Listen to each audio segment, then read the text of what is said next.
नमस्कार मित्रांनो, आपल्या अर्थसंकल्पाच्या पुढच्या लेक्चरमध्ये तुम्हा सर्वांचं स्वागत आहे। मागील लेक्चरमध्ये आपण अर्थसंकल्पाचे प्रकार सुरू केले होते। यामध्ये आपण 3 सगळ्यात महत्त्वाचे प्रकार शिकलो आहोत। सगळ्यात पहिला महत्त्वाचा प्रकार होता तो म्हणजे लाईन आयटम बजेटिंग, जो ट्रेडिशनल होता, खूप पारंपरिक पद्धतीचा होता। दुसरा होता इन्क्रिमेंटल बजेटिंग। इन्क्रिमेंटल बजेटिंग का शिकणं गरजेचं होतं, कारण इन्क्रिमेंटल बजेटिंगला अटॅच होता तो म्हणजे तुमचा झिरो बेस बजेटिंग, बरोबर आहे। हे 2 गोष्टी आपण पाहितले। आता आपण काय करूया, चौथा महत्त्वाचा प्रकार शिकूया। तो चौथा महत्त्वाचा प्रकार आहे तो म्हणजे परफॉर्मन्स बजेटिंग, म्हणजे कामगिरी आधारित अर्थसंकल्प। आता या ठिकाणी सगळ्यात शेवटच्या लेक्चरला मी तुम्हाला 2 प्रकार शिकवणार आहे। एक आहे जेंडर बजेटिंग आणि दुसरं आहे ते म्हणजे प्लान प्रोग्राम बजेटिंग सिस्टीम। सगळ्यात शेवटचे आपले 2 टॉपिक असतील, त्याच्या अगोदर आपण हे सगळे टॉपिक संपवणार आहोत। इन टोटल आपण जवळपास 9 प्रकारचे बजेट शिकणार आहोत की ज्या मार्फत आपल्याला एक अंदाज येईल कोणत्या देशामध्ये कोणत्या प्रकारची बजेटिंगची सिस्टीम फॉलो केली जाते, त्यामागची कारणं काय आहेत आणि ते कसं राबविलं जाते याचा आपल्याला बेसिक आयडिया येऊन जाईल। तर आपण काय करूया, परफॉर्मन्स बजेटिंग नावाचा प्रकार शिकूया। पहा, परफॉर्मन्स बजेटिंग काय आहे, ही एक प्रकारची डिटेल्ड ॲनालिसिस असणारी एक बजेटिंगची पद्धत आहे, ज्यामध्ये काय केलं जातं, कोणत्याही ॲक्टिव्हिटीला, धोरणाला, प्रोग्रामला निधी देण्याच्या अगोदर, पैसे देण्याच्या अगोदर त्या प्रत्येक ॲक्टिव्हिटीचं खूप डिटेल्ड क्लासिफिकेशन केलं जातं, खूप विस्तृत वर्गीकरण केलं जातं आणि हे वर्गीकरण करून मग त्या प्रत्येक कॉम्पोनेंटला, त्या प्रत्येक घटकाला त्याच्या रिक्वायरमेंटनुसार ते कसं वापरता यावं यानुसार त्याला निधी दिला जातो। म्हणजे तसं पाहायला गेलं तर एक सगळ्यात महत्त्वाची गोष्ट काय, हे जे परफॉर्मन्स बजेटिंग आहे यालाच आपण फंक्शनल बजेटिंग सुद्धा म्हणतो। ॲक्च्युली काय, हे सगळे बजेट संपल्यानंतर तुम्हाला सगळ्यात शेवटी जेंडर बजेटिंग आणि प्लान प्रोग्राम बजेटिंग का शिकवायचं आहे, तर प्लान प्रोग्राम बजेटिंग सिस्टीम आणि जेंडर बजेटिंग सिस्टीम या दोनही या सर्व बजेटिंगच्या प्रकारांवर अवलंबून असणारे किंवा या सर्व बजेटिंगचे प्रकार रिफ्लेक्ट होणारं सगळ्यात महत्त्वाच्या टाईपचं बजेटिंग आहे। तर हे आहे परफॉर्मन्स बजेटिंग किंवा कामगिरी आधारित अर्थसंकल्प। आता यात काय असतं, तर पहा, सगळ्यात पहिली महत्त्वाची गोष्ट, या परफॉर्मन्स बजेटिंगमध्ये काय असतं, एक सोपा चार्ट सांगतो। तुमचं जे प्रत्येक ॲक्टिव्हिटी आहे ना, प्रत्येक कार्य ज्यासाठी तुम्ही पैसे देणार आहात, तुम्ही निधी देणार आहात, या प्रत्येक ॲक्टिव्हिटीला 4 कॉम्पोनेंटमध्ये वर्गीकरण केलं जातं। 4 कॉम्पोनेंट कोणते, सगळ्यात पहिला आहे फंक्शन्स, त्यानंतर दुसरं आहे प्रोग्राम्स,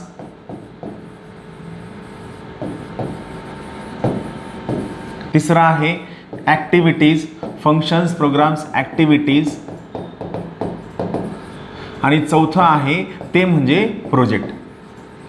विचार करा, समजा तुम्हाला फक्त प्रदूषण या एका घटकाला जर या 4 पार्टमध्ये डिवाइड करायचं असेल तर तुम्हाला लागणारी मॅनपॉवर, तुम्हाला लागणारा वेळ, तुम्हाला लागणारा खर्च, त्यासाठी होणारं डिसिजनमध्ये होणारं डिले हा खूप मोठा असणार आहे। याचा फायदा एकच काय आहे, पैशांचं वेस्टेज थांबतं, पैशांची प्रायोरिटी ठरविता येते, आपल्याला कोणत्या ठिकाणी पैसे योग्य ठिकाणी द्यायचे ते कळतं आणि खास करून ज्या डेव्हलपिंग कंट्रीज आहेत, भारत, ज्यांच्याकडं पैशांची किंवा निधीची कमतरता असते, त्यांना स्वतःचे पैसे खूप जास्त योग्य पद्धतीनं वापरता येतात। हा एकमेव फायदा या परफॉर्मन्स बजेटिंगचा किंवा कामगिरी आधारित अर्थसंकल्पाचा असतो। यापैकी इतर कोणताही फायदा या बजेटिंग पद्धतीमध्ये होत नाही। चालेल, चला आता आपण काय करूया, महत्त्वाची गोष्ट मी काय सांगितली की तुमची जी प्रत्येक गोष्ट आहे, प्रत्येक सेक्टर, बरोबर आहे, या प्रत्येक सेक्टरला काय केलं जातं, फंक्शन्स, प्रोग्राम्स, ॲक्टिव्हिटीज आणि प्रोजेक्ट यामध्ये वर्गीकरण केलं जातं। आता आपण एक एक्झाम्पल घेऊया। समजा भारत सरकारला पैसे अलोकेट करताना कोणते सगळे फंक्शन्स किंवा कोणते कार्य पार पाडायचे आहेत। फॉर एक्झाम्पल, त्यांना हेल्थवर पैसे खर्च करायचे आहेत, एज्युकेशनवर आहे, त्यानंतर इन्फ्रास्ट्रक्चर म्हणजे पायाभूत सुविधांवर पैसे खर्च करायचे आहेत, प्रदूषण कंट्रोलवर पैसे खर्च करायचे आहेत आणि इतर, मग त्यात बाकीच्या गोष्टीसुद्धा असू शकतात। म्हणजे आपण काय केलं, भारत सरकारला बजेट ठरवत असताना कोणत्या महत्त्वाच्या घटकांवर, कोणत्या फंक्शन्सवर पैसे खर्च करायचे याचं सगळ्यात अगोदर आपण वर्गीकरण केलं।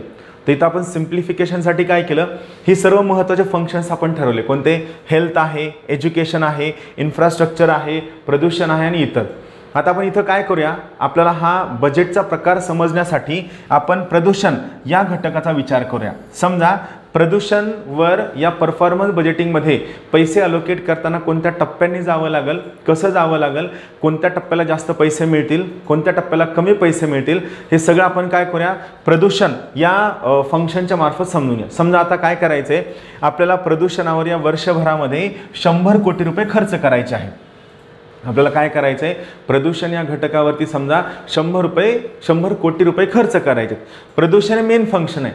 आपण मगाशी काय पाहितलं, आपण हे सगळ्या ज्या गव्हर्नमेंटच्या ॲक्टिव्हिटीज आहेत, या गव्हर्नमेंटच्या ॲक्टिव्हिटीजला आपण 4 गोष्टींमध्ये वर्गीकरण करतो. फंक्शन्स, प्रोग्राम्स, ॲक्टिव्हिटीज आणि चौथा आहे प्रोजेक्ट. काय? फंक्शन्स, प्रोग्राम्स, ॲक्टिव्हिटीज आणि प्रोजेक्ट ही 4 महत्त्वाचे घटक आहेत. तर आपण काय केले, हे सरकारच्या समोर असणारे फंक्शन्स पाहिजे. आता या फंक्शन्सला आपण काय करणार, प्रोग्राम्समध्ये डिवाइड करणार. आता प्रदूषणामध्ये कोणते कोणते प्रोग्राम्स असतील तर पहा. प्रदूषणामध्ये काय प्रोग्राम्स असतील, सॉइल पोल्युशन आहे, एअर पोल्युशन आहे, वॉटर प्रदूषण आहे, नॉईज प्रदूषण आहे किंवा रेडिओ ॲक्टिव्ह पोल्युशन आहे. म्हणजे आपण प्रदूषणाला सुद्धा वेगवेगळ्या प्रोग्राम्समध्ये डिवाइड केलं. आता समजा आपली सध्याची प्रायोरिटी काय आहे, वॉटर प्रदूषण. वॉटर प्रदूषणामुळे काय होतं, एकतर पिण्याचं पाणी चांगलं मिळत नाही. दुसरी महत्त्वाची अडचण, वॉटर प्रदूषणामुळं वॉटर बॉर्न डिसीजेस म्हणजे पाण्यामुळे होणारे जे रोग आहेत, दूषित पाण्यामुळे होणाऱ्या रोगांची संख्या खूप जास्त आहे आणि ज्यामुळे सरकारच्या आरोग्य यंत्रणेवर सुद्धा खूप मोठा ताण पडतो आणि सरकारला आरोग्यावर सुद्धा खूप पैसे खर्च करावे लागतात. म्हणजे जर सरकारनं वॉटर प्रदूषण नियंत्रणामध्ये आणलं तर सरकारचा वॉटर प्रदूषणावरचा पैसासुद्धा वाचल आणि सायमल्टेनियसली सरकारचा आरोग्य क्षेत्रावरचा पैसासुद्धा वाचल. हे 2 बेनिफिट या ठिकाणी सरकारला मिळू शकतात. बरोबर आहे. तर यामुळे इथं काय होतं, यामुळे इथं आपण काय इमॅजिन केलं की समजा 100 कोटी जे आपण प्रदूषण नियंत्रणाला देणार आहोत, त्या 100 कोटीपैकी आपण सरळ 40 कोटी रुपये हे कशाला देणार आहोत, वॉटर पोल्युशनला देणार आहोत, पाण्याच्या प्रदूषणाला देणार आहोत. 40 कोटी रुपये आपण कशाला देणार आहोत, वॉटर पोल्युशन किंवा पाण्याच्या प्रदूषणाला देणार आहोत. हा महत्त्वाचा मुद्दा. आता वॉटर पोल्युशनमध्ये काय काय ॲक्टिव्हिटीज असू शकतात आपण ते पाहूया. पहा, आपण फंक्शन्समध्ये प्रदूषण शोधलं, मग प्रदूषणामध्ये कोणते कोणते प्रोग्राम्स आहेत, तर soil, air, water, noise, radio active pollution. म्हणजे वॉटर पोल्युशनमध्ये काय काय ॲक्टिव्हिटीज होऊ शकतात त्या आपण पाहूया. आता वॉटर पोल्युशनमध्ये कोणतं प्रदूषण आहे, ओशनिक प्रदूषण आहे, रिव्हर इन प्रदूषण म्हणजे रिव्हरमध्ये होणारं प्रदूषण आहे, सिटी वॉटर पोल्युशन आहे, लेक वॉटर पोल्युशन आहे आणि अदर आहे. मग आपण काय केलं, जे 40 कोटी रुपये पाण्याच्या प्रदूषणावर आपण ठेवलेले होते, त्या पाण्याच्या प्रदूषणापैकी 40 कोटी रुपयांपैकी जवळपास 15 ते 16 करोड रुपये आपण रिव्हर इन पोल्युशनवर टाकणार आहोत. रिव्हरच्या प्रदूषणावर, नदी प्रदूषणावर आपण खर्च करणार आहोत. का?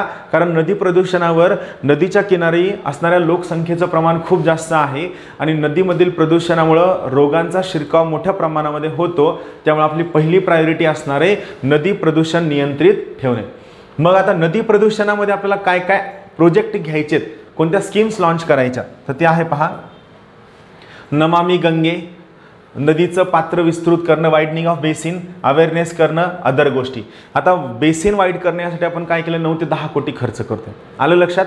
म्हणजे वॉटर पोल्युशन प्रदूषण हे फंक्शन झालं, या प्रदूषणामधलं वॉटर पोल्युशन हे तुमचा प्रोग्राम झाला, वॉटर पोल्युशनमधलं रिव्हरमधलं पोल्युशन ही तुमची ॲक्टिव्हिटी झाली आणि रिव्हरमधलं प्रदूषण कमी करण्यासाठी नदीपात्र वाईड करणं हे तुमचा काय झाला, प्रोजेक्ट झाला. आणि या सोयीनं मग तुम्ही प्रत्येक ठिकाणी काय करता, हे वर्गीकरण करत चालता. तर तुम्ही सिंपल विचार करा, यामुळं फायदा काय होईल, सरकारला ज्या ठिकाणी योग्य पद्धतीनं पैसे खर्च करायचेत, ज्या ठिकाणी सरकारला नक्की आउटपुट मिळतो त्या ठिकाणी पैसे खर्च करायचेत. सरकारची प्राथमिकता योग्य पद्धतीने ठरेल हे मान्य, पण विचार करा एवढं वर्गीकरण करण्यासाठी लागणारा वेळ, लागणारा पैसा, लागणारा खर्च, लागणारा टाईम हे खूप जास्त जायजेंटिक टास्क आहे. आणि भारतासारख्या डेव्हलपिंग कंट्रीमध्ये ज्या ठिकाणी प्रशासनाची स्पीड अत्यंत स्लो आहे, या देशामध्ये ह्या पद्धतीनं बजेटिंग करणं हे रिलेटिव्हली किंवा प्रॅक्टिकली डिफिकल्ट आहे. राहील लक्षात?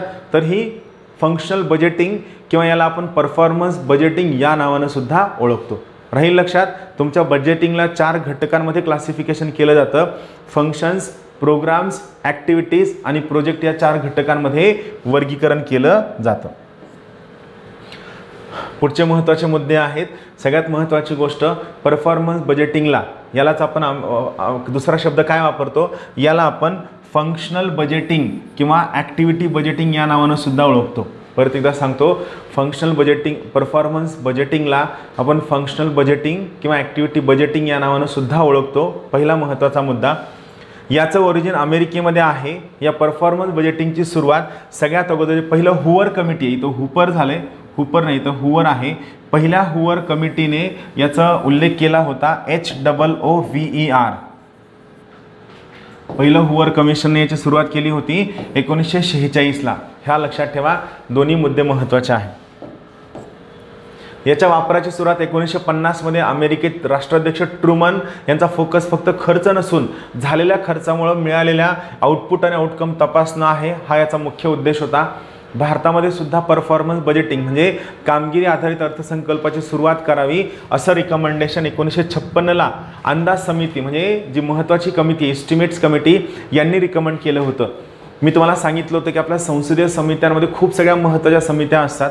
या महत्त्वाच्या समित्यांपैकी ज्या 3 अत्यंत महत्त्वाच्या कमिटीज आहेत त्या कमिटीजचं नाव आहे, पहिलं नाव आहे पब्लिक अकाउंट्स कमिटी म्हणजे लोकलेखा समिती, दुसरं नाव आहे एस्टिमेट्स कमिटी म्हणजे अंदाज समिती आणि तिसरं आहे कमिटी ऑन पब्लिक अंडरटेकिंग सार्वजनिक उपक्रमांवरील समिती. या 3 कमिटीजपैकी ही जी अंदाज समिती आहे एस्टिमेट्स कमिटी, या एस्टिमेट्स कमिटीने 1956ला हे रिकमेंडेशन केलं होतं की भारतामध्ये सुद्धा परफॉर्मन्स बजेटिंग फॉलो केलं जावं, हे त्यांचं महत्त्वाचं रिकमेंडेशन होतं. 1964ला जेव्हा भारतामध्ये फ्रँक डब्ल्यू क्राउस हे अमेरिकन प्रशासकीय एक्सपर्ट म्हणजे अमेरिकन प्रशासनातील तज्ज्ञ भारतातील प्रशासकीय सुधारणांवरील निमंत्रण देण्यात आलं होतं, त्यावेळी फ्रँक डब्ल्यू क्राउस यांनी सुद्धा भारतामध्ये परफॉर्मन्स बजेटिंगचा वापर केला जावा याचं त्यांनी रिकमेंडेशन केलं होतं.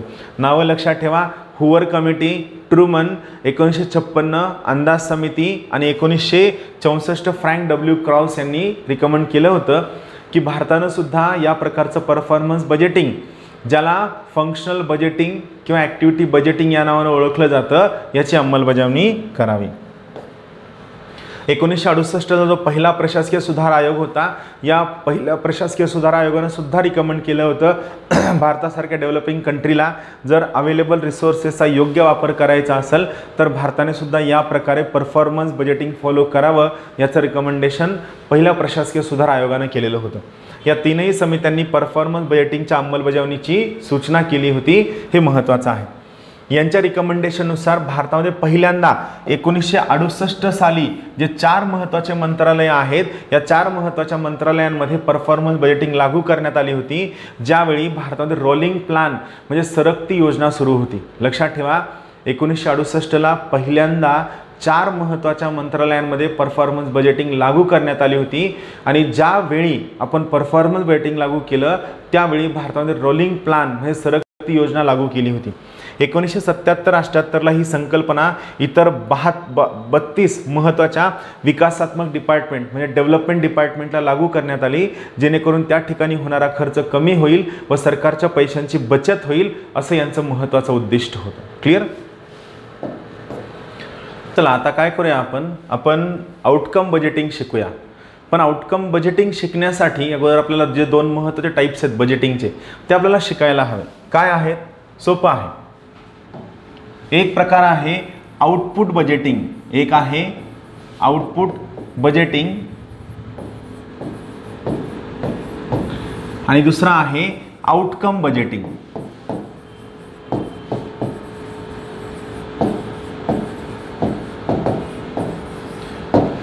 पहा, सगळ्यात महत्त्वाची गोष्ट आउटपुट बजेटिंग किंवा आउटकम बजेटिंग या काही बजेटिंग बनवण्याच्या किंवा अर्थसंकल्प बनवण्याच्या टेक्निकल प्रोसेसेस किंवा टेक्निकल मेथड्स नाही आहेत.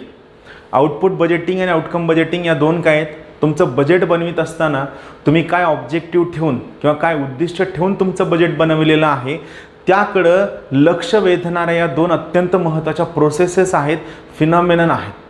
आता आपण समजून घ्या आउटपुट बजेटिंग आणि आउटकम बजेटिंगमध्ये फरक काय. इथं आपण काय करूया, आउटपुट बजेटिंग म्हणजे काय समजून घ्या. आउटपुट बजेटिंग पहा, सोपं आहे. समजा भारत सरकारनं यावर्षी काय टार्गेट ठेवलेलं आहे? भारत सरकारनं यावर्षी टार्गेट ठेवलेलं आहे की भारत सरकारला 4000 अशा स्कूल रूम्स, शाळेच्या खोल्या बांधायच्या आहेत, स्कूल रूम्स, बरोबर आहे. सोबत भारत सरकारला 18000 हॉस्पिटल रूम्स बांधायच्या आहेत. हे काय आहे? हे आपल्या बजेटमधलं टार्गेट आहे. आणि तिसरं टार्गेट काय आहे? भारत सरकारला नमामि गंगे प्रकल्पाअंतर्गत समजा 700 किलोमीटर गंगेचा जो बेसिन आहे हा बेसिन यांना काय करायचा? स्वच्छ करायचा. आता दरवर्षीचं बजेट जर तुम्ही पाहिलं असेल त्यामध्ये असे टार्गेट असतात.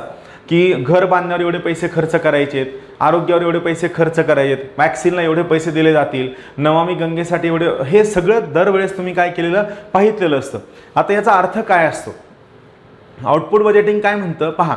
आउटपुट बजेटिंग म्हणतं तुम्ही टार्गेट ठेवलंय, तुम्हाला 4000 शाळेच्या खोल्या बांधायच्या आहेत, शाळेच्या रूम बांधायच्या आहेत. मात्र जर समजा तुम्ही त्या वर्षभरामध्ये फक्त 2500 शाळेच्या रूम बांधू शकलात, तर पहा या ठिकाणी आपण काय काउंट करतोय? आपण फिजिकल आउटपुट काउंट करतोय. टार्गेट होतं 4000 शाळेच्या रूम बांधायच्या, पण आपण या ठिकाणी फक्त 2500 शाळेच्या रूम बांधू शकलो. बरोबर आहे. हे आपलं काय झालं? हे आपलं फिजिकल टार्गेट झालं. बरोबर आहे. आता मला सांगा, तुम्ही 4000 शाळेच्या रूम बांधा किंवा 2500 शाळेच्या रूम बांधा, हे महत्त्वाचं आहे का त्या शाळेच्या रूम्समध्ये किती मुलं साक्षर झाली, साक्षरता किती टक्क्यांनी वाढली, किती मुलं मिड डे मील स्कीममध्ये त्या ठिकाणी जेवण्यासाठी आली, किती मुली त्या ठिकाणी आल्या, किती मुलांच्या अनेमियावरती काम झालं, किती मुलांचं कुपोषण कमी होण्यासाठी मदत झालं, हे सगळं या ठिकाणी काउंट होतंय का? नाही. या ठिकाणी काय काउंट होतंय? आपलं टार्गेट होतं 4000 रूम बांधण्याचं, त्यापैकी आपण 2500 शाळेच्या रूम बांधल्यात. म्हणजे आपण काय केलंय? थोडक्यात आपण आपलं फिजिकल टार्गेट पूर्ण केलंय. याला आपण आउटपुट बजेटिंग असं म्हणतो. म्हणजे जेव्हा सरकारचे ध्येय, सरकारचे धोरणं, सरकारचं कामकाज किंवा सरकारचे टार्गेट्स हे फिजिकल क्वांटिटीमध्ये मोजले जातात, त्याचा काय आउटपुट, त्याचा काय फायदा झाला आहे, हवा तो फायदा झाला आहे का, त्या सेक्शन्सला फायदा झाला आहे का, जेव्हा यापैकी काहीही पाहितलं जात नाही आणि फक्त ते किती फिजिकल क्वांटिटी फुलफिल झाले हे पाहितलं जातं, याला आपण आउटपुट बजेटिंग असं म्हणतो. 18000 हॉस्पिटलच्या रूमपैकी फक्त समजा 10000 हॉस्पिटलच्या रूम बांधून झाल्यात आणि आपण गंगेच्या शुद्धीकरणामध्ये आपण 800 किलोमीटरचा टप्पा क्रॉस केला आहे. बरोबर आहे. तर या ठिकाणी आपण काय काम करतोय? आपल्याला फिजिकली किती आउटपुट मिळालंय, आपल्याला फिजिकली किती बेनिफिट मिळालाय हे आपण काउंट करतोय. त्या ठिकाणी आपण कोणत्याही पद्धतीनं त्या शाळा तेवढ्या बांधल्यामुळं साक्षरता वाढली आहे का, मुलांमधील कुपोषणाचं प्रमाण कमी झालंय का, लोकांना नोकरी मिळालेली आहे का, मुलांना आकडेमोड गणितं चांगली येतात का, हे आपण काहीच काउंट करत नाही. त्याला आपण आउटपुट बजेटिंग असं म्हणतो.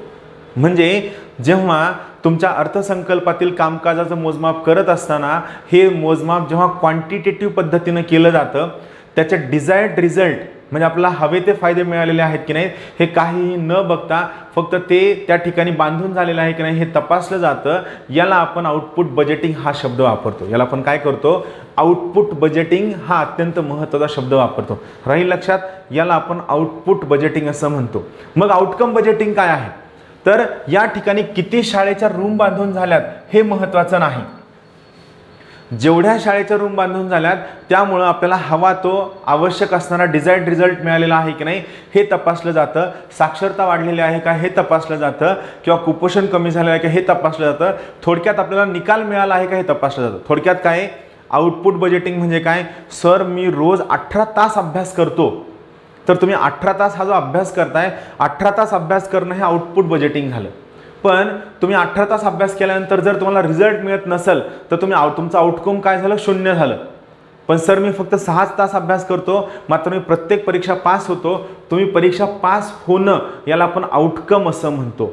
आपल्याला हवा तो डिझायर्ड रिझल्ट मिळणं म्हणजे फल निष्पत्ती होणं याला आपण आउटकम बजेटिंग या शब्दानं ओळखतो. इथं पाहूया आउटकम बजेटिंग म्हणजे काय? मेजरेबल आउटकम म्हणजे तुम्ही जे कामकाज केलेलं आहे या कामाला आपण मोजू शकतो का, तुमचे जे रिझल्ट आलेत या रिझल्टला आपण मोजू शकतो की याला आपण मेजरेबल आउटकम असं म्हणतो. तर मेजरेबल आउटकम ठरविणारा व ती प्राप्त करण्यासाठी सादर झालेला अर्थसंकल्प म्हणजे फल निष्पत्ती अर्थसंकल्प. म्हणजे काय? फल निष्पत्ती अर्थसंकल्प किंवा आउटकम बजेटिंग. तुम्ही जे सगळ्याचं सगळं काम केलेलं आहे या केलेल्या कामामधनं तुम्हाला हवा तो डिझायर्ड रिझल्ट तुमच्या मनासारखा निकाल मिळालेला आहे का याला आपण फल निष्पत्ती किंवा आउटकम बजेटिंग असं म्हणतो. थोडक्यात तुम्ही काम करा अथवा नका करू, तुम्हाला निकाल मिळालेला आहे का, निकाल मिळणं महत्त्वाचं, याला आपण फल निष्पत्ती किंवा आउटकम बजेटिंग असं म्हणतो. यामध्ये काही महत्त्वाच्या टेक्निकल बाबी आहेत. सगळ्यात महत्त्वाची गोष्ट हा जो फल निष्पत्ती अर्थसंकल्प आहे हा वापरला जावा याचा फोकस किंवा स्ट्रेस भारतातील अत्यंत महत्त्वाचे इकॉनॉमिस्ट पी चिदंबरम यांनी केलेला आहे, ज्यांनी अर्थसंकल्प मांडताना खूप सगळ्या महत्त्वाच्या बाबी अंडरलाईन करून अर्थसंकल्प मांडला होता। इथं महत्त्वाची बाब आहे, भारतामध्ये सगळ्यात अगोदर पहिल्यांदा 2005-06च्या अर्थसंकल्पामध्ये फलनिष्पत्ती अर्थसंकल्प मांडला होता। फलनिष्पत्ती म्हणजे आउटकम बजेटिंग। यामध्ये महत्त्वाची गोष्ट, फलनिष्पत्ती अर्थसंकल्पाचे विवरणपत्र हा 16वा दस्तावेज असतो, लक्षात ठेवा। म्हणजे थोडक्यात काय, तुमच्या बजेटमध्ये कोणत्या गोष्टीचे किती आउटकम आलेत हे दरवर्षी आपण बजेटमध्ये मांडतो। म्हणजे आपण फक्त फिजिकल क्वांटिटी काउंट न करता त्या सगळ्यांमधून आपल्याला हवा असणारा डिझायर्ड रिझल्ट मिळतो का हे आपण तपासतोय। आणि हा 16वा डॉक्युमेंट असं तुमच्या प्रत्येक अंदाजपत्रकामधलं, तुमच्या प्रत्येक विवरणपत्रामधलं। चालेल, हा आउटकम बजेटिंग झाला। 18 तास अभ्यास करणं हे आउटपुट बजेटिंग झालं आणि ते झाल्यानंतर तुम्हाला रिझल्ट मिळतोय का नाही हे तपासणं हे आउटकम बजेटिंग झालं। क्लिअर? आता त्यानंतर पुढचं आहे top down budgeting. Top down budgeting थोडक्यात काय आहे, सर्व बजेटिंगच्या संकल्पनांमधले जे महत्त्वाचे संकल्पना आणि महत्त्वाचे कॉम्पोनेंट किंवा महत्त्वाचे घटक आहेत, हे सर्व घटक एकत्रित करून जे बजेटिंग बनवलं जातं त्याला आपण टॉप डाऊन बजेटिंग असं म्हणतो। थोडक्यात काय, केंद्र सरकारनं ठरवायचं आणि त्यांनी ठरवलेल्या सर्व बाबींना लोअर लेवलच्या सर्व यंत्रणांनी अंमलबजावणी करायची। ही अंमलबजावणी करत असताना केंद्रानं ठरवलेली धोरणं, केंद्राचे असणारे महत्त्वाच्या प्रायोरिटीज, केंद्राचे टार्गेट्स, केंद्राचे टप्पे या सोयीनं फॉलो करणं याला आपण टॉप डाऊन बजेटिंग असं म्हणतो। टॉप डाऊन म्हणजे काय, थोडक्यात हा एक सेंट्रलाइज्ड अप्रोच असतो, केंद्रीकृत अप्रोच असतो, सेंट्रलाइज, ज्यामध्ये सेंट्रल लेवल जे म्हणाल त्या सोयीनं गोष्टी फॉलो केल्या जातात। हा सेंट्रलाइज्ड बजेटिंगचा एक प्रकार आहे। आणि सगळ्यात महत्त्वाची गोष्ट, टॉप डाऊन बजेटिंगमध्ये सगळ्या प्रकारच्या बजेटिंगमधल्या ज्या महत्त्वाच्या, चांगल्या, आवश्यक असणाऱ्या घटकांचा वापर होतो। यामुळं टॉप डाऊन बजेटिंग ही सर्वात जास्त वापरली जाणारी बजेटिंगचा प्रकार आहे, सर्वात जास्त। यामध्ये अगोदरच्या सर्व बजेटिंगच्या प्रकारांचा एक एक घटक वापरला जातो। यावर ॲज प्रश्न विचारला जात नाही, फक्त कन्सेप्ट लक्षात ठेवा आणि काय काय यात ॲड केलं जातं ते लक्षात ठेवा। एक आहे परफॉर्मन्स बजेटिंग, आपण जे शिकलोय आता, परफॉर्मन्स बजेटिंगलाच फंक्शनल बजेटिंग किंवा ॲक्टिव्हिटी बजेटिंग म्हणून सुद्धा ओळखलं जातं। त्यानंतर पुढचं आहे प्लॅन प्रोग्राम बजेटिंग सिस्टीम, यालाच PPBS या नावानं सुद्धा ओळखलं जातं। इथे लक्षात ठेवा, प्लॅन प्रोग्राम बजेटिंग सिस्टीम मी तुम्हाला शिकवणं बाकी आहे। तिसरं आहे मॅनेजमेंट बाय ऑब्जेक्टिव्ह। तसं पाहायला गेलं तर मॅनेजमेंट बाय ऑब्जेक्टिव्ह हा काय बजेटिंगचा प्रकार नाहीये। मॅनेजमेंट बाय ऑब्जेक्टिव्ह हा तुमच्या मॅनेजमेंटचे एक प्रिन्सिपल आहे, ज्यामध्ये तुमचं जे टार्गेट आहे, टार्गेट सेट केलं जातं, त्याला टाईमलाईन दिली जाते, त्याला रिसोर्सेस अलॉट केले जातात, एक स्पेशलाइज्ड टीम त्यासाठी ठेवली जाते आणि मग या टीमचं काम असतं की तुम्ही कोणत्याही प्रकारे येन केन प्रकारे ते ऑब्जेक्टिव्ह प्रोफेशनली, सायंटिफिकली कसं अचीव करता, याला मॅनेजमेंट बाय ऑब्जेक्टिव्ह म्हणलं जातं। फॉर एक्झाम्पल, भारतामध्ये या सर्व लोकांचा डेटा रजिस्ट्रेशन करण्यासाठी काय मेथड असावी यासाठी जी टीम बसवली होती, त्या नंदन निलकेनीने सांगितलं होतं की भारताने unique identification authority of India UIDAI म्हणजेच आधार कार्ड हा जो प्रकल्प आहे योग्य पद्धतीनं जर राबविलं तर भारतासारख्या देशाला खूप फायदा होऊ शकतो। तर तो एक प्रकार होता मॅनेजमेंट बाय ऑब्जेक्टिव्हचा। मॅनेजमेंट बाय ऑब्जेक्टिव्हमध्ये मॅनेजमेंट इन्फॉर्मेशन सिस्टीम म्हणजे कम्प्युटर सिस्टीमचा सगळ्यात जास्त वापर होतो, जो वापरणं आवश्यक आहे। पुढचं आहे झिरो बेस बजेटिंग, जे मी शिकवलेलं आहे, आणि सनसेट लेजिस्लेशन, हे आपण आता 2 मिनिटात पाहणार आहोत। इथं फक्त एक वाक्य लक्षात ठेवा, टॉप डाऊन बजेटिंग ही सर्वात जास्त फॉलो केली जाणारी सिस्टीम आहे। टॉप डाऊन बजेटिंग ही कोणतीही सेपरेट बजेटिंगची पद्धत नाही, तर जवळपास सर्वच्या सर्व बजेटिंग पद्धतीमधल्या जे महत्त्वाचे घटक आहेत, या सर्व महत्त्वाच्या घटकांना एकत्रित करून जी बजेटिंगची पद्धत फॉलो केली जाते, त्या बजेटिंगच्या पद्धतला आपण टॉप डाऊन बजेटिंग असं म्हणतो। त्यानंतर सर्वात शेवटचे आहे सनसेट लेजिस्लेशन। सनसेट लेजिस्लेशन काय आहे, तर सनसेट म्हणजे सूर्यास्त। म्हणजे मला सांगा, सूर्यास्त होण्याच्या अगोदर सूर्यास्ताला एखादं बटन असतं का? नाही, सूर्यास्ताची वेळ ठरलेली आहे, 6 वाजता 7 वाजता सीझननुसार सूर्यास्त होतो। म्हणजे ऋतू कोणताही असे ना का, सूर्यास्ताची वेळ टळत नाही किंवा सूर्योदयाची वेळ टळत नाही। तर सेम आपण एखादा कायदा करत असताना त्या कायद्याला एक ऑटोमॅटिकली एक्सपायरी डेट असते आणि त्या कायद्याची अंमलबजावणी हो अथवा न हो, टार्गेट पूर्ण हो अथवा न हो, हा कोणताही विचार न करता सरळ सरळ त्या ठिकाणी ते वेळ संपली की ऑटोमॅटिकली तो सर्वच्या सर्व कायदा बंद होतो, रद्द होतो। याला आपण सनसेट लेजिस्लेशन या नावानं ओळखतो। या ठिकाणी पहा, अर्थसंकल्पातील एखादी तरतूद किंवा त्यांच्यावरती कायद्यामध्ये वेळेची मर्यादा घातलेली असते आणि वेळ संपली की ऑटोमॅटिकली ती तरतूद किंवा ते प्रोव्हिजन ऑटोमॅटिकली रद्द होतं, लॅप्स होतं. याला आपण सनसेट लेजिस्लेशन या नावाने ओळखतो. ही वेळ संपली की दिलेला कार्यक्रम ऑटोमॅटिकली रद्द होतो, ज्याला कायदेशीर तरतुदीमार्फत मान्य करावं लागतं. ही एक किचकट प्रक्रिया आहे सनसेट लेजिस्लेशन. फक्त लक्षात ठेवा, त्याला एक ऑटोमॅटिक एक्सपायरी डेट असते. तो पर्टिक्युलर वेळ संपला की ती प्रक्रिया ऑटोमॅटिकली संपते. याला आपण सनसेट लेजिस्लेशन असं म्हणतो.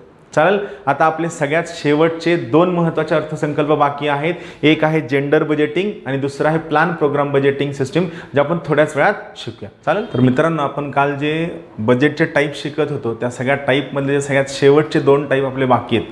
त्यापैकी एक आहे जेंडर बजेटिंग आणि दुसरा जो मी सांगितला होता PPBS म्हणजे प्लॅन प्रोग्राम बजेटिंग सिस्टीम. आता पहा, जेंडर बजेटिंग म्हणजे काय, तर याचा अर्थ असा होतो का की एखादं सेपरेट बजेट जेंडरसाठी बनवलं गेलं असेल? नाही. किंवा महिलांसाठी एखादं सेपरेट बजेट मांडलं गेलं असेल? बिलकुल नाही. जेंडर बजेटिंगचा सोपा अर्थ हा आहे की जेव्हा जेव्हा तुम्ही काही गोष्टींसाठी किंवा काही तरतुदींसाठी पैशांची तरतूद करत असाल, तरी पैशांची तरतूद करत असताना प्रत्येक ठिकाणी त्या दिल्या गेलेल्या निधीपैकी काही पैसे तुम्हाला सेपरेटली फक्त महिलांसाठी राखून ठेवायचे आहेत. ही तरतूद तुम्हाला करायची आहे, ज्याला आपण काय म्हणतो, जेंडर बजेटिंग हा शब्द वापरतो. म्हणजे तुमच्या एकूण केल्या गेलेल्या खर्चापैकी काही पैसे तुम्हाला स्पेसिफिकली फक्त महिलांसाठी राखून ठेवायचे, थोडक्यात पैसे आरक्षित करून ठेवायचे आहेत. याला आपण जेंडर बजेटिंग हा शब्द वापरतो. नेमकं काय आपण पाहूया. थोड्या फॅक्च्युअल गोष्टी आहेत, एवढं शिकवण्यासारखं काही नाही आहे. पहा काय, अर्थसंकल्पामध्ये महिलांसाठी विशेष तरतुदी केल्या जातात. याला आपण जेंडर बजेट असं म्हणतो.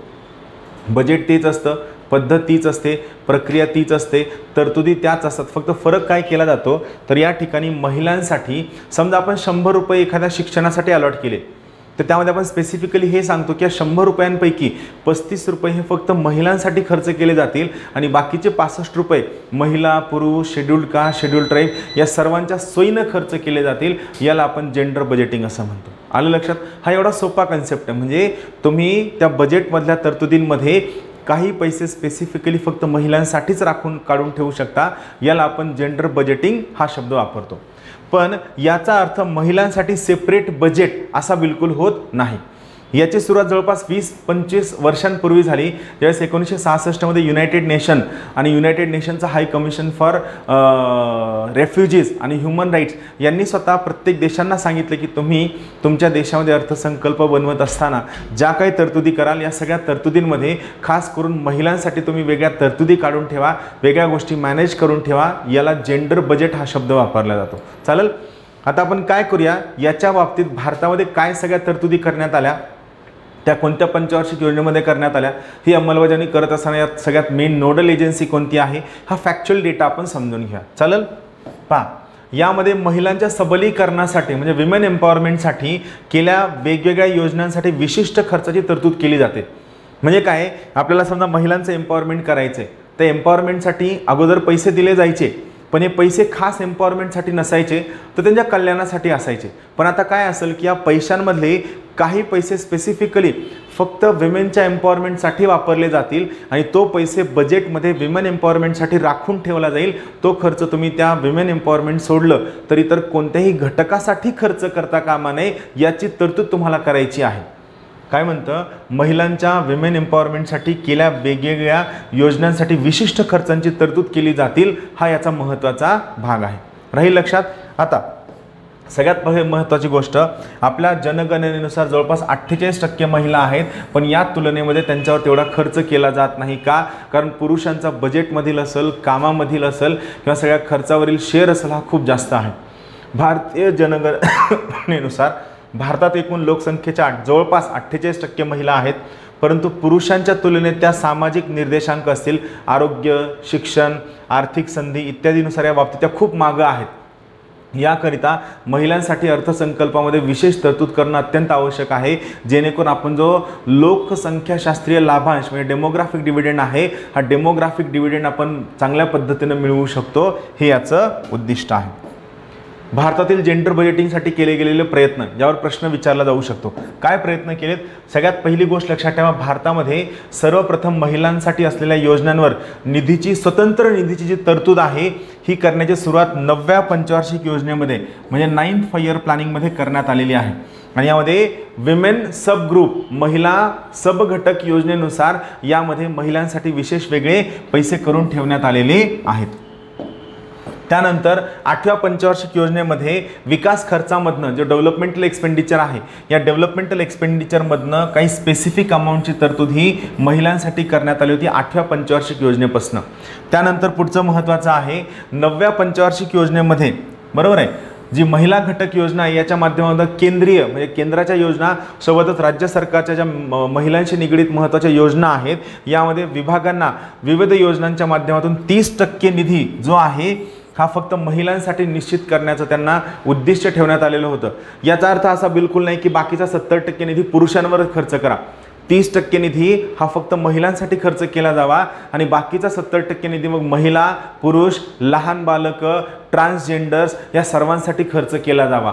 म्हणजे आपण काय करतोय, 30% तर महिलांना वाटा देतोच आहेत, पण 70% सुद्धा महिलांवरती खर्च केला जाईल. जो कॉमन खर्च असेल त्यावर सुद्धा वर्क करण्याचं यामध्ये सुचविलेलं आहे. त्यानंतर 11व्या पंचवार्षिक योजनेमध्ये सगळ्यात महत्त्वाची गोष्ट, महिला घटक योजना, जेंडर बजेटिंग संकल्पना या दोघांना एकमेकांना जोडण्याची बाब विचारात घेण्यात आली व महिला सब घटक योजना आणि जेंडर बजेटिंग या दोघांचं विलिनीकरण हे 11व्या पंचवार्षिक योजनेवर करण्यात आलं. याला स्टार मार्क करून ठेवतो, हे महत्त्वाचं आहे. 11व्या पंचवार्षिक योजनेमध्ये याच्यावर काम करण्यात आलं. आता इथे सगळ्यात महत्त्वाची गोष्ट आहे, या जेंडर बजेटिंगला राबविण्यासाठी भारतातील सगळ्यात महत्त्वाची नोडल एजन्सी किंवा सेंट्रल एजन्सी कोणती असेल तर ती आहे महिला व बाल विकास मंत्रालय. हे जेंडर बजेटिंगसाठी अत्यंत महत्त्वाचं काम करतं, हे लक्षात ठेवा. या मंत्रालयाने सगळ्यात महत्त्वाचा मुद्दा सगळ्यांना काय सांगितलेला आहे, हा मुद्दा तुम्ही तुमच्या UPSC मेन्सच्या उत्तरामध्ये सुद्धा टाकू शकता. महिला व बाल कल्याण मंत्रालयाने सर्व मंत्रालयांना सांगितलेलं आहे की त्यांनी प्रत्येक मंत्रालयामध्ये GBC म्हणजे काय, जेंडर बजेटिंग सेल्सची स्थापना करावी.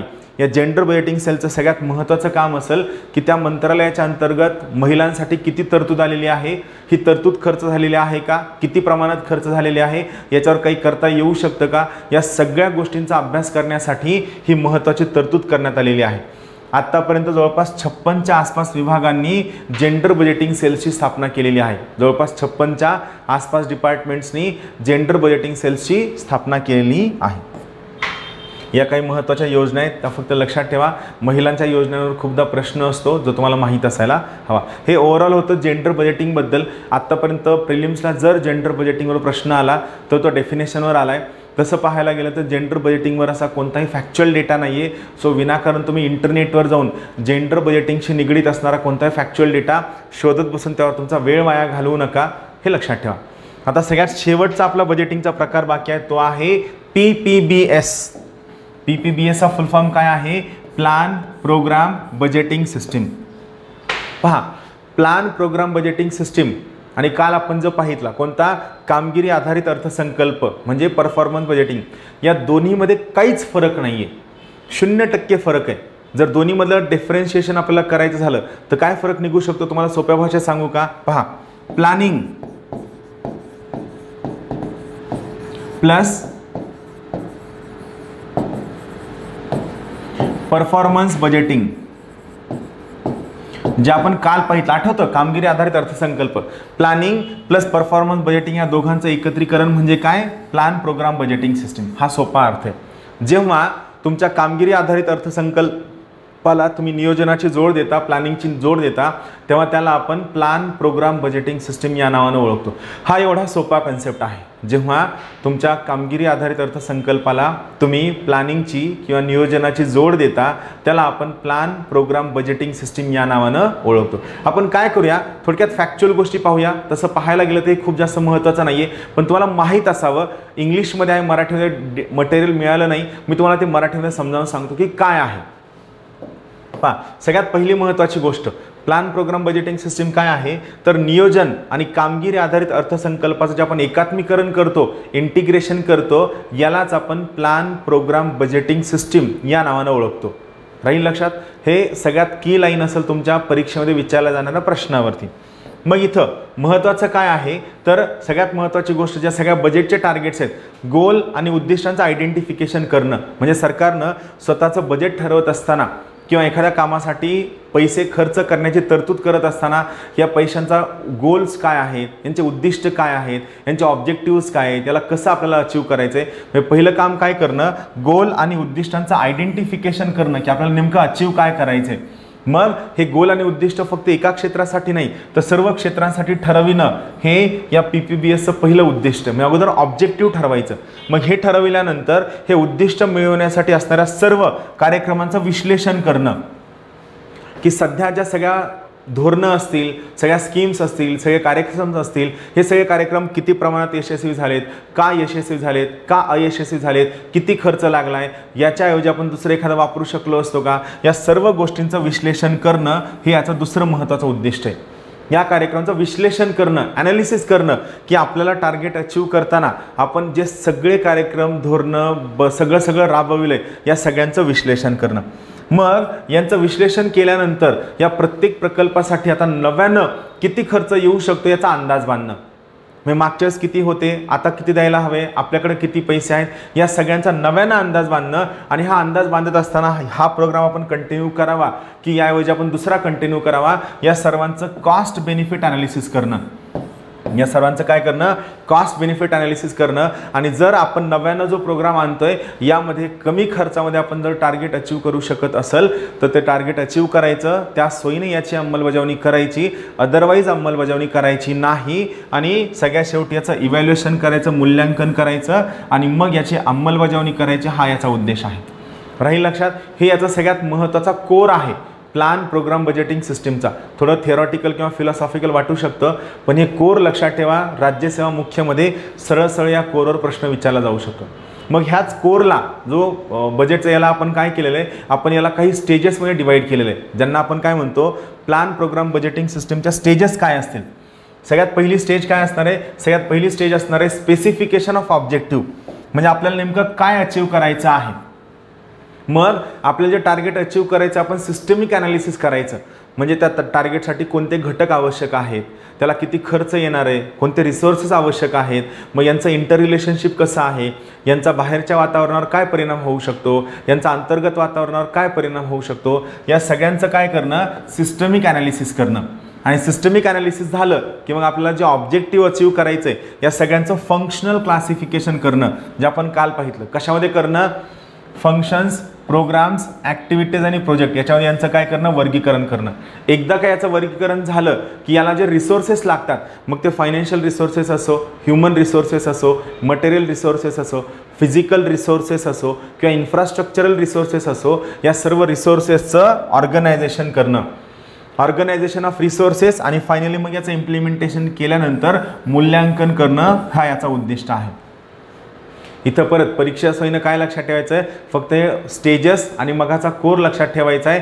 याच्यासाठी विनाकारण मोठं पुस्तक घेऊन डिटेल्ड ॲनालिसिस किंवा PhD करत बसू नका, त्याचा काहीही फायदा तुम्हाला होणार नाही. आणि सगळ्यात शेवटचा आहे याचे फायदे काय, तर सगळ्यात महत्त्वाची गोष्ट आपण काय करतोय, कामगिरी आधारित अर्थसंकल्प आणि नियोजन याचं इंटिग्रेशन करतोय. त्यामुळे आपली पैशांची बचत होणार आहे, रिसोर्सेसची बचत होणार आहे, आपल्याला स्पीडनं निकाल मिळणार आहे. दुसरा महत्त्वाचा आपल्याला चॉईस असणार आहे. चॉईस का असणार आहे, कारण तुम्ही पहा त्या ठिकाणी मी मगाशी काय सांगितलं, तुम्हाला ॲनालिसिस करायचं आहे सध्या अवेलेबल असणारी योजना, पुढच्या 2-4 योजना, मग या 5 योजनांपैकी कोणती योजना चांगली असू शकते, त्याला आपण कसं अंमलबजावणी करू शकतो, कशाचा फायदा होईल. जेव्हा तुमच्याकडे 5 चॉईस असतात त्यावेळेस मग तुम्ही कोणतं गोष्ट चांगल्या पद्धतीने इम्प्लिमेंट करू शकता त्या चॉईसवर तुम्ही काम करता. म्हणजेच काय, तुमच्याकडे चॉईस असणार आहे. आणि जेव्हा तुमच्याकडे चॉईस असते तेव्हा ऑटोमॅटिकली तुमची डिसिजन मेकिंग काय होते, स्पीडनं होते, निर्णय प्रक्रिया सकारात्मक होते. निर्णय प्रक्रिया स्पीडनं झाली की तुम्ही काय करू शकता, मॅक्सिमम ॲडव्हान्टेज मिळवू शकता, मॅक्सिमम सोशल ॲडव्हान्टेज म्हणजे जास्तीत जास्त लोकांना फायदा मिळवून देऊ शकता. कशाच्या माध्यमातून, कमीत कमी रिसोर्सेसमधनं मॅक्सिमम लोकांना बेनिफिट देऊ शकता. आणि सगळ्यात महत्त्वाची गोष्ट, भविष्यामध्ये बजेट चुकल्यामुळे ज्या काही अडचणी होणार आहेत या सगळ्या अडचणी आपण आत्ताच शिकणार आहेत, आत्ताच यामध्ये चेंज करणार आहेत आणि आपण आत्ताच या सगळ्यांच्या माध्यमातून गोष्टी कशा सोप्या करता येईल याच्यावर आपण काम करणार आहेत. हा याचा महत्त्वाचा उद्दिष्ट राहील लक्षात. हे सगळ्यात बेसिक आहे. सर्वांना खूप खूप शुभेच्छा. Thank you very much. या ठिकाणी आपल्या अर्थसंकल्पाचे प्रकार हा टॉपिक संपलेला आहे. हा शेवटचा टॉपिक अवघड वाटू शकतो, पण त्यात अवघड काहीच नाही आहे. फक्त स्टेजेस तुम्हाला लक्षात ठेवायच्यात, बाकी त्यामध्ये वेगळं असं काहीही नाही. चालेल. Thank you very much. Have a good day. Thank you.